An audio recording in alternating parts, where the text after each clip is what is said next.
Okay, well, let's get started. Thanks again, everyone, for joining us this evening. Welcome to our Youth Town Hall. I think we all know that it has been a really challenging year, and we're looking forward to getting things back to normal next season. And we're actually planning for all of our events, and we're really excited to share with you a number of new events and information as it pertains to next year. If we can't all be on the ice curling right now, we may as well be spending our evening talking about it. So again, thanks so much for joining us this evening. I did want to note we will send you a copy of the slides. There's a lot of information, a lot of dates and ages and eligibility. So no need to take notes. This isn't school. So we will send you a copy of the slides to everyone who's registered.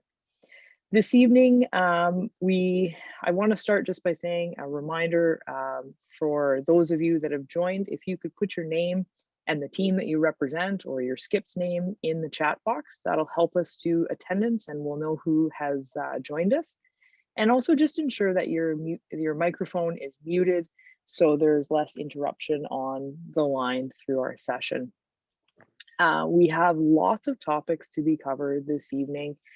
They range from U15 initiatives all the way up to U25 and your university sports, as well as your Saskatchewan and Canada Winter Games as well. So we will talk through lots of different championships and events and initiatives.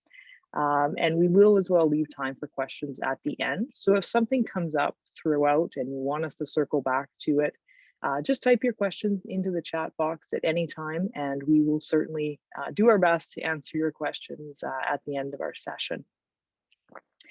First off, I just want to welcome a special guest that we have. Helen Radford from Curling Canada is joining us all the way from the East Coast, which is quite late there, even already. And Helen is a manager of our Next Gen and youth programs for Curling Canada. She is a fantastic person and she works so hard behind the scenes and has so much information and plans for youth events, which are fantastic. She's a great resource to Saskatchewan, and I encourage you to reach out to Helen at any point in time and ask questions and make sure she knows the names of our future champions here in Saskatchewan. So welcome, Helen. Thanks so much for making some time to join us tonight. Jumping right into it, I'm going to start off, and we've tried to order these as best we can by the dates that they'll fall in the calendar next year. So we may be jumping around with age categories a little bit, but it follows a chronological order to next season. So starting off, we have a one-time event. It's intended to qualify teams to the 2022 World Championships. It's a short-term fix to a problem that was caused by the pandemic. Essentially, it's replacing the national championships we've missed this year. And you will have a national championship. It is a mini nationals, so to speak. We're calling it a qualifier. So there are a few changes. To enter this event, you have to be age eligible for the 2022 World Championship, which means 20 years of age or less as of this June. We will have another provincial championship for this category. So there will be 2 junior provincials next year. And in our case, we are looking at an open provincial championship, which means you don't have to play through qualifiers. It will just be register, enter, and we'll make a draw depending on how many teams we have. Fingers crossed for an even number. But we're shooting for October 27th to 31st for our provincials. And then we'll have a male and female representative team go forward to the mini national event. We're really lucky that the Granite Curling Club in Saskatoon has stepped up to host that event for us. We're really excited. It will be running at the same time as the adult Olympic trials, so you'll have maybe a chance to catch a few games. And the other reason we're really excited that it's in Saskatoon is it is a user pay event. So participants would pay their own expenses to travel to this event. So really lucky that it's close to home and hopefully keep those expenses down for our teams. Curling Canada is also doing something really neat. So after Team Saskatchewan wins this mini national championship and becomes Team Canada, I guess I'm assuming a little bit, but why not? They will get the opportunity to train on arena ice at the Continental Cup at the end of January and work with the national coaches at that time to help prepare them for the 2022 Worlds in February of next year. So moving on now to the a new initiative, and one that I'm really excited about because it's been on our plates and our agenda for some time, and it's about time that we get this launched. It is singles curling, and as the name suggests, it's played with individual throwers or singles. You do have the support of your sweepers and a line caller, but basically it involves a series of commonly played shots, and each shot is being scored against a predetermined criteria as to how well you make the shot. At the U15 level, we have 6 shots included. They are the hit and stay, a draw, hit and roll, guard, peel, and a draw around. Those are played with both turns. So if you're counting, you've got 12 shots, and they're basically scored. And based on your score, you can qualify for the regional Rock Fest. And you'll qualify by entering your scores from those 6 shots that I mentioned earlier. You enter those into Curling Canada's singles app, which will be launched next fall before the season. And from there, the top ranked individuals will have the opportunity to go forward to the U15 Rock Fest. The Prairie Championship will be held sometime in February or March of 2022. And the good news is this one is also in Sask as well. So if you are competing, if you do qualify, you'll get the opportunity to compete against not only the best scorers here in Saskatchewan, but also those in Manitoba. You'll also get a chance to play in singles and the triples discipline in the regional events as well. So we look forward to launching this next year. It is at this point aimed at under 15, but if you are over the age of 15, it's for you as well. It's a great practice opportunity, a great way to challenge your teammates. Maybe if you don't live in the same city, you can compare scores and identify weaknesses. It's a great coaching tool no matter the age, but this championship itself will be aimed at our under 15 group, which we're really excited to develop as well. Moving on to the U18, this is the first championship that I would say normally fits into our schedule. And I would say that as one of the first championships next year, there really is a lot of uncertainty. It's a very busy calendar, in particular with the addition of the Saskatchewan Winter Games and the Olympics. Things are shifted around. So we will share more details with you on the playdown qualification process as things become available.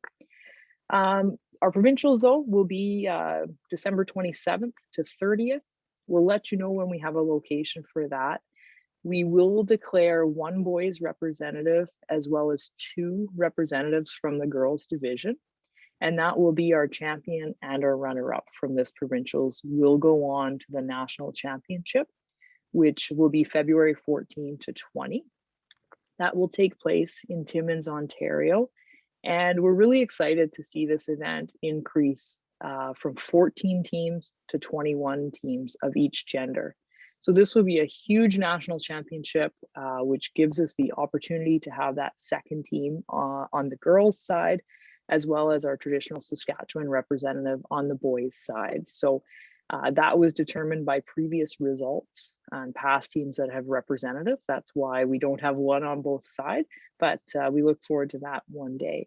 So at this point, I'm going to pass it off to the second half of the schedule, and I'll ask Pat to take us through, starting with the Saskatchewan Winter Games. Thanks, Ashley. Thanks for your work on that.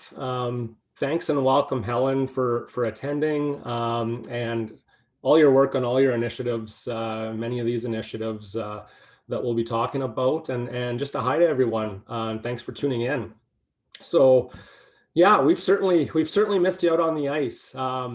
about a little over a month ago, the memories on my phone came up from Langley, BC, and hard to believe, cheering on our junior national teams and hanging on every shot, and what now seems like about a lifetime ago.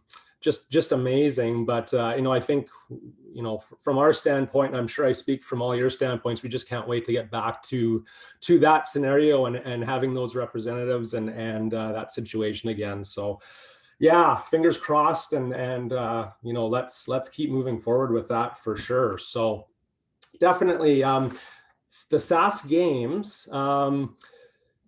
Yeah, it's obviously a big year. It's the 50th anniversary this year. So games that Sask Winter Games that happen every 4 years, taking place in Regina. It's going to be a great games, a big games, and already work starting on that. So this will mark the first time that curling has introduced the mixed doubles discipline as well to these games. So really excited for that.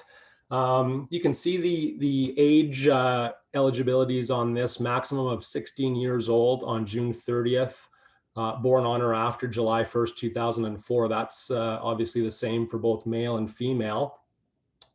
Districts, different districts, January 8th and 9th of 2022, and the games both occurring on the first half of the games, February 20th to 23rd in Regina. And then the mixed doubles, what's really nice about the mixed doubles is it's set 2 years apart. So it just gives everyone a chance to be closer to peaking for one of the two disciplines, basically. Whereas in the past, you really had to kind of get lucky with the birth date a little bit to be on the competitive side of peaking for those games. So yeah, great to have the mixed doubles. Obviously, you can see the age eligibility is just a straight 2 years different. Looking at districts, December 3rd to 5th, and again, the games of the first half, 20th to 23rd of February of 22. So just a reminder with the Sask Games, keep in mind it's the Sask Games, Saskport districts that are used, not the Curl Sask regions. So let's do a little quiz here. We've got southeast, southwest, north, Lakeland, Rivers West, Prairie Central, Parkland Valley. Did I get them all? So the names have gotten a lot kinder. When I was in this, we were called the Zone 2 Hillbillies. So that has changed. So registration will be open in September for the games. Looking forward to that. It's an exciting time. Every game cycle is just a lot of fun for sure. Okay, next on that, we've got their U21 men's and women's national championships. So this is back to the normal kind of playdowns for the year of the 2021-22 season. So in this, the age eligibility, make note, is a little different than our first mini playdown and mini national, obviously. So have a look at the age eligibility for that. Provincial dates, national dates, etc. Teams may have one overage athlete, 21 years of age or less, on June 30th, 2022 for these playdowns as well. So the winning teams will represent Canada at the 2023 World Junior Championships. Obviously, if that team had an overage player, if they're not eligible for the World Championships, Curling Canada is going to work with the team to find that replacement as well, and obviously work with the team in preparation up into those World Championships. So the format this go around for the nationals is going to be an 18 team per gender.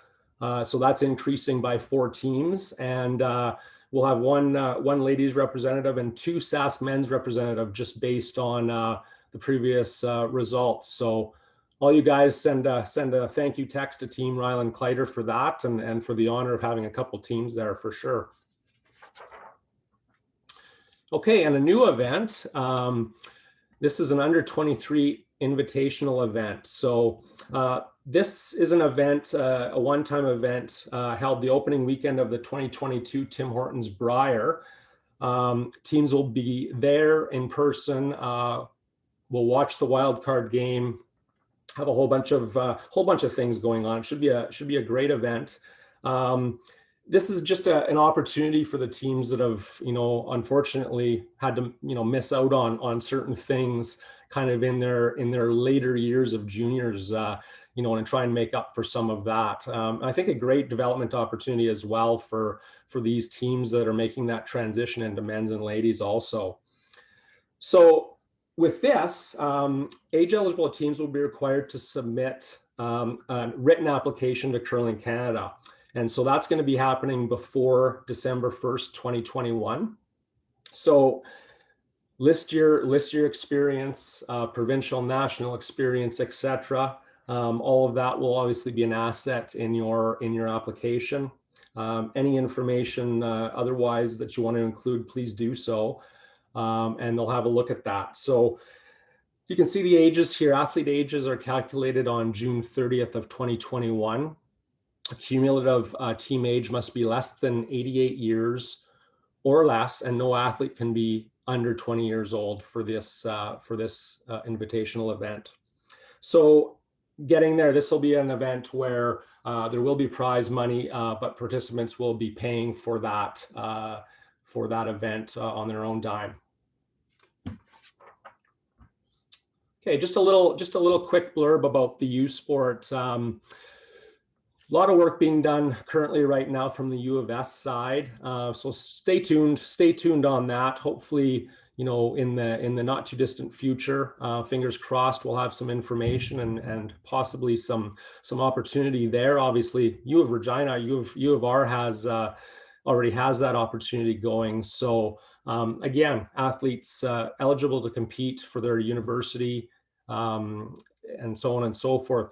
Westerns this year, Can West is in Regina at the Cali, which is exciting. So that's fantastic.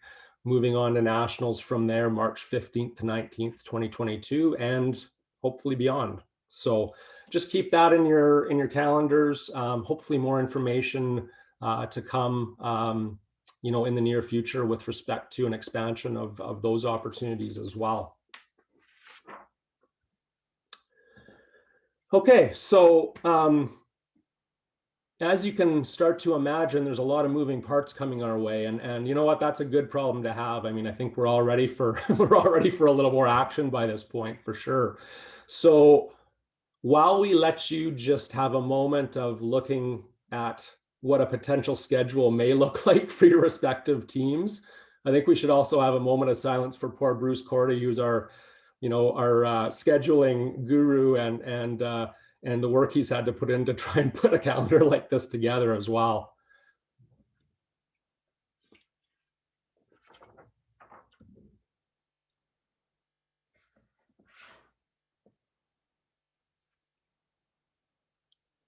So keep in mind, you all will have these slides again, so not to worry. You can have a little closer look, and the whole purpose of tonight obviously is to just try and wrap our heads around all the ages and events and opportunities. Great problem to have, like I say, but just to get it straight, obviously teams are starting to form, schedules will have to be thought of at some point, and yeah, just lots going on. So take note of that when you do get your copy.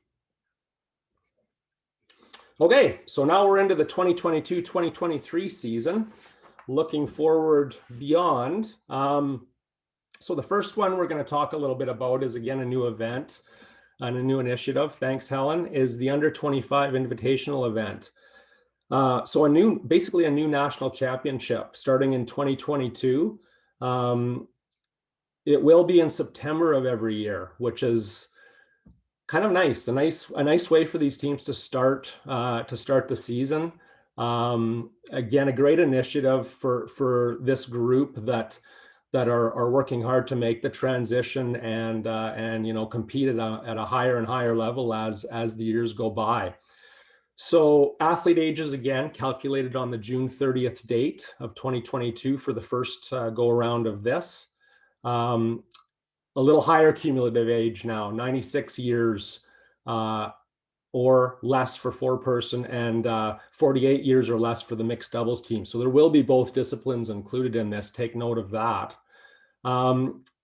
Again, they can apply. You can apply for this, and selections will be based on Canadian team ranking system and the mixed doubles rankings standings from the previous year. So a little bit extra initiative to get out there and play, you know, and keep improving, play well, play hard, and get into this event. I think this is going to be something you're going to want to obviously strive for and take note of for sure. And a little carrot to that, again, the winning teams placed in Curling Canada's Next Gen program. You know, speaking from experience of having been at a couple of those camps, that's something you definitely, again, want to strive for. It's well worth your efforts, to say the least. Expenses, you will be paying for your expenses, but again, there will be a cash, it will be a cash event, so money to be won at this as well. Okay, and then of course we get into our Canada Winter Games. So just the nuts and bolts of this, basically, obviously the ages fit with our Sask Winter Games, just again upping the year because it's the year after for the eligibility of the Canada Winter Games. This is going to be in PEI, which how great a trip would that be? That'll be a fantastic event as well. I don't have to tell you that. So so with the Canada Winter Games, there will be a little bit of a situation where in week 1, I think the plan is, and Helen can correct me if I'm wrong, but the plan is to have the women's event in week 1, and week 2 will be the men's and the doubles. So just make note of that. The women may have the opportunity to potentially play in both the 4-person and the mixed doubles. The men may not have that opportunity just because of the scheduling challenges, I guess, with from the Canada Games side and handling all the curling, getting it all in and fitting it all in. So just make note of that. Obviously, you know, our goal with running our from Sask Games to transition into Canada Games and what happens in between our Canada Games training program and trials, for that matter, to determine our representatives. That's been a bit of a challenge, obviously, just because of the unknowns. Normally at this point, I could sit and tell you exactly how it's going to work, what's going to happen, how you qualify, et cetera, et cetera. The ideal was that we would take some teams, 3 teams from the Sask Winter Games, and add 3 more teams based on qualification through points and named points events in this coming season to round out our Canada Games trials field for the 4-person disciplines, both men's and ladies. May or may not be possible at this point. So stay tuned basically for that. Worst case scenario, those become open events as well as a trials event. And hopefully we can do a little bit more, support a little bit more. That Canada Games training program has been unbelievable for so many years, and so we're going to do everything we can to you know, preserve as much of the benefits to those athletes as possible. With respect to the mixed doubles side of it, obviously there will be Sask Winter Games medalists in that as well. They'll have some advantages, as will the medalists from the 4-person in the Sask Winter Games. But that will be an open event. The mixed doubles trials will be an open event for the right to represent Saskatchewan at the Canada Winter Games later on. And we're looking certainly at running the 4s trials first and then mixed doubles trials after, just so that we're including as many people as want to play in one, the other, or both as is possible, obviously there. So stay tuned for that. Stay tuned for more information.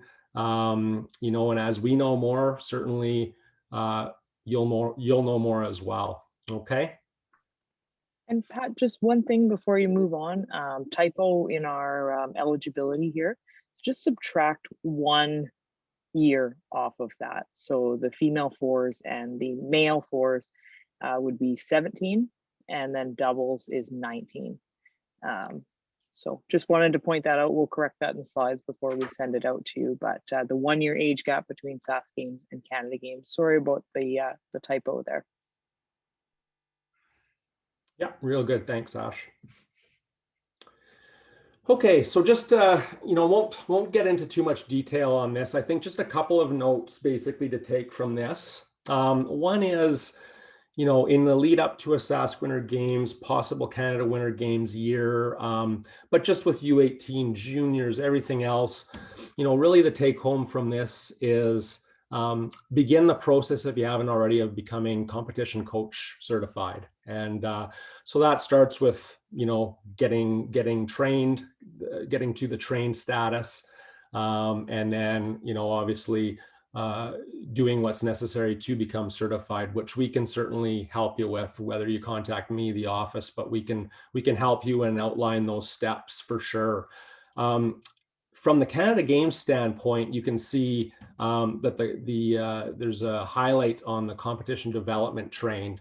And so basically with that, if you're not already competition development trained or certified, it's just going to be the addition from your competition coach certification of a couple extra modules as well. So it's not going to be the entire competition development course that's necessary for that, but basically the modules of manage a program and health and wellness that'll be included in that. So for those teams that will apply to moving on to the Canada Winter Games, we're certainly going to help you through and make sure those boxes are checked off for you as well. Okay. Obviously, with all our events, respect in sport and safe sport are going to be required. Criminal record checks and vulnerable sector searches are required every 3 years or needed to be renewed every 3 years. So certainly reach out to the office. We can send you the appropriate links for any of that's either needing updated or that you need information on with that respect.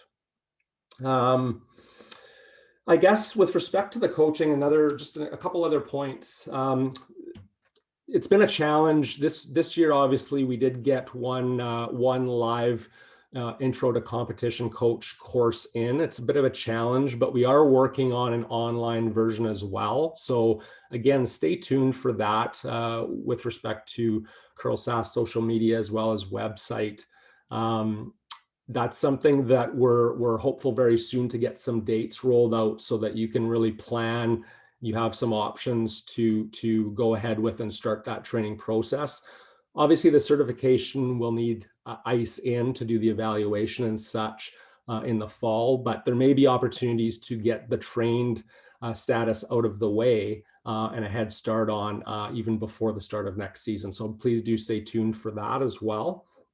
Couple other things, high performance programs. So our current cycle, for those of you that are involved, goes this year till the end of April 30th.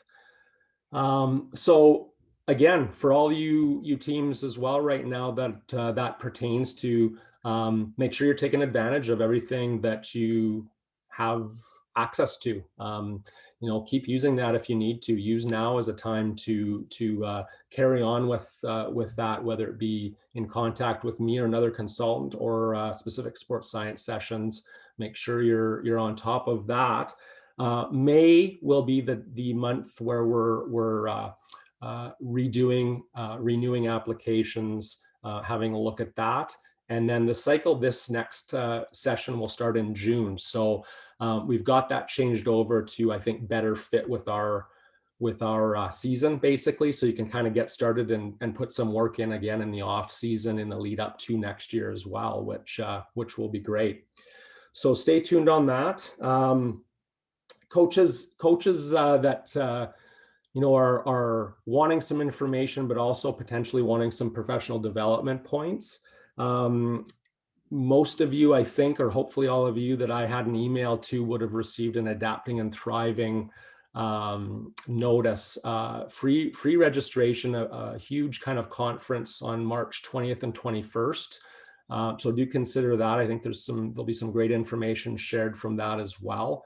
So I wanted to make note of that. And then the last thing was, and you can switch slides there, Ashley, please. The last thing was just in a good segue into this is teams and players. So this year coming up, maybe more than most years, is going to be a situation where certain individuals, based on their birth date and criteria and eligibility, may really need to be on several teams. It's just the way it's going to be this year, and the way it is in some cases every year with respect to U18 and junior eligibilities. So a couple of points. Number one is if you're stuck or if you're looking for a team, don't hesitate to reach out. Also join the Saskatchewan Junior Curling Facebook as well.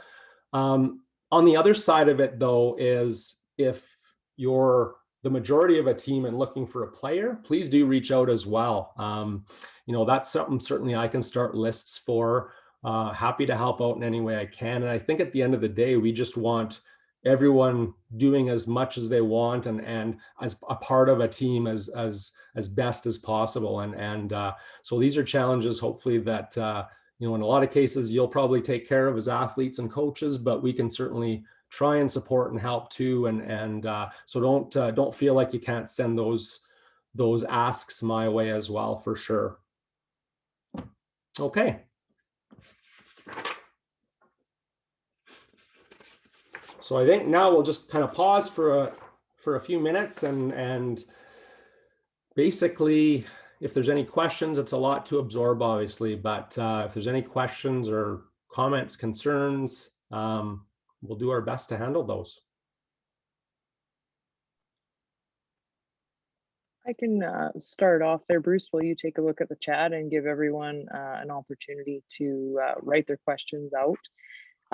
So just curious around the U23 Nationals. This is a question for you, Helen. Can a province like Saskatchewan have teams, two teams of the same gender from the same province, basically? So. Yeah, so in the off season, we're going to create the application for it, and basically teams are going to apply, and it'll come down to each individual will essentially gain points through their application. So we don't anticipate that these teams will have all played together before. It could just be, a U23 team that they put together just to play in this particular event. So you could put four, athletes together who have a lot of national experience. They're probably going to, score higher than four athletes who have only played at regional events, kind of thing. But we're also going to look at the training and competition plans for the individual athletes. So they don't have to be the training and competition plan for that U23 team. But say, for instance, one person plays on a U25 team, one person plays on a U21 team, they want to get together for this particular event. We want to make sure that whoever is applying, it's a competitive team. So that's essentially what we're looking for. Now, I've done up a rough draw, and we can take up to 30 men's teams and 30 women's teams at that U23 event, which is a lot. We don't know if we're even going to get 30, but because it is a user pay event, but it can be a 60 team event, which is quite huge, which opens the door to more flexibility with how teams kind of put themselves together. Which is awesome, Helen. So I guess the point there is please apply. Yeah. Oh, absolutely. Yeah. We've got the Lethbridge Curling Club. We've got 8 sheets. We've got it for 4 days, and we're going to max out the number of draws that we can have. Yeah. Yeah. It'll be a fun event. It'll be a competitive event, and it'll be fun as well. Yeah, I've got a question here. This one's for you, Helen. Yep. It's from Dean Kleider. It says, Helen, can you share more info on Next Gen? Sure. So our Next Gen program, we have teams that fall under U25 or U32. And that's for our men's fours and our women's fours. And right now we've been basing it off who's ever won our U21 championships, and then also CTRS. So the teams that we've had in the program have kind of fallen under one of those two. We also have mixed doubles, and so we use CMDR for that list, and they're U30. So next season, we'll probably carry over the teams that we were using this year, because really we used no resources on them whatsoever.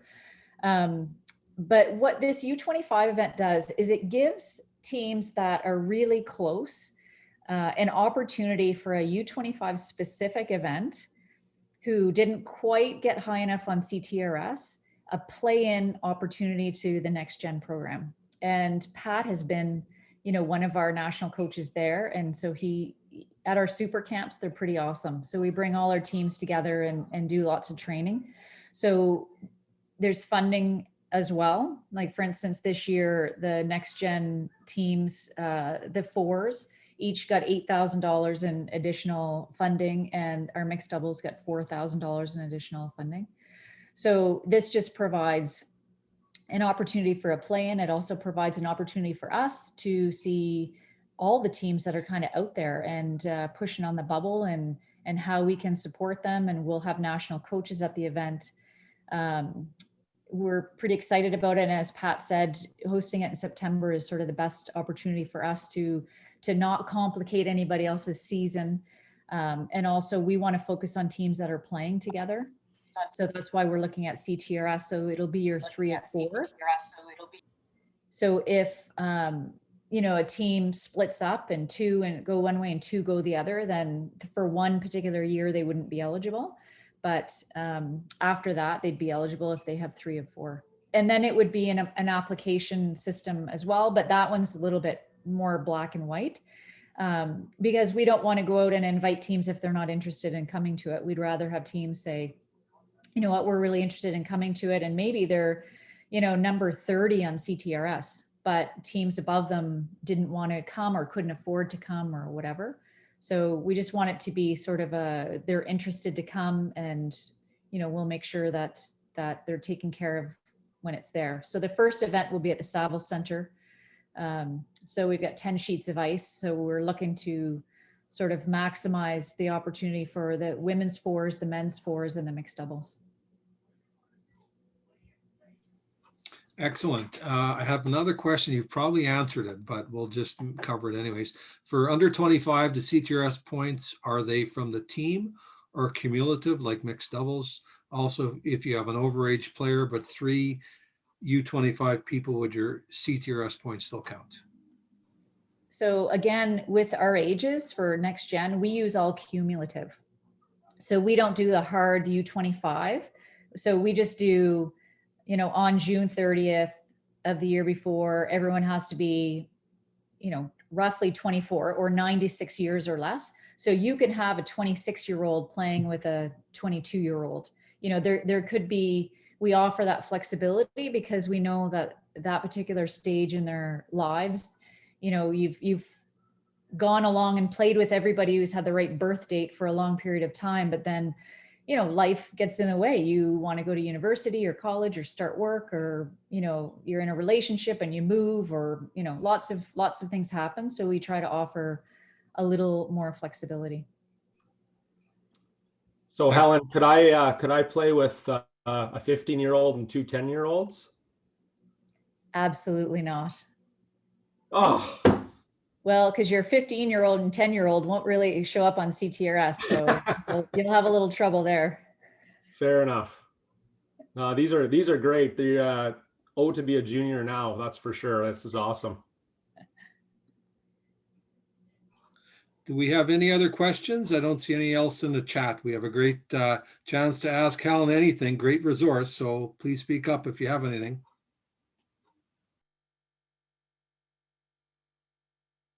Well, I guess while you guys are thinking, I'm going to do a little shout out to Ashley and Pat to say there's a reason why there are events coming to Saskatchewan, and Bruce as well. So they're putting their hand up and they're working on your behalf to get events in your province. So, kudos to all the people who are working hard at Carroll Sask, and we're excited to come to Saskatchewan a fair bit and do some work. And we're starting to see some really great play out of your province and building lots of great young athletes. And, I see some coaches here that I've seen along the way and some athletes. So I'm excited to see where Saskatchewan curling goes.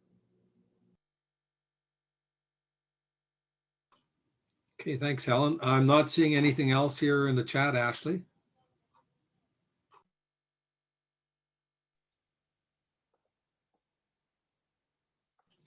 So one last call. Anybody have any other questions?